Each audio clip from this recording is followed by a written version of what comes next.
Premier signal radio de 3i Atlas, le mystère s'épaissit. Un événement incroyable vient de se produire dans notre ciel. Pour la toute première fois, des scientifiques ont capté un signal radio provenant de l'objet interstellaire 3i Atlas, un visiteur venu d'au-delà de notre système solaire. En utilisant le radiotélescope MERCAT en Afrique du Sud, des astronomes ont détecté d'étranges raies d'absorption radio provenant de radicaux hydroxyle de minuscules molécules OH.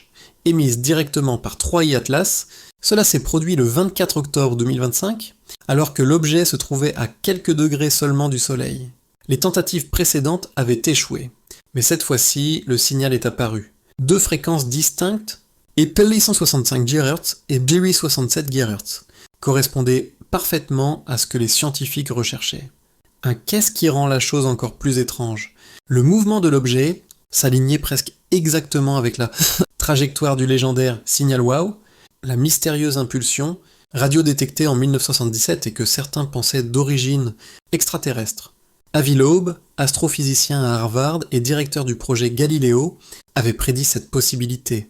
Quelques semaines auparavant, il avait exhorté les observatoires à rechercher les émissions Radio de 3i Atlas. Or, ce signal est arrivé. Les données montrent que 3i Atlas se déplace à près de 80,8 km/h, traversant l'espace plus rapidement que presque tous les objets environnants. La finesse des rays radio suggère un phénomène fascinant, les molécules qui l'entourent sont froides, à environ 230 K, ce qui correspond à la température attendue pour un corps glacé voyageant entre les étoiles. Mais voici où cela devient encore plus intéressant.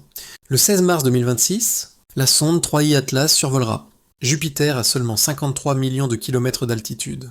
La sonde Juno de la NASA sera à l'écoute grâce à son antenne, à la recherche de tout signal radio inhabituel entre 50 Hz et 40 MHz. Cela pourrait-il révéler quelque chose de nouveau ?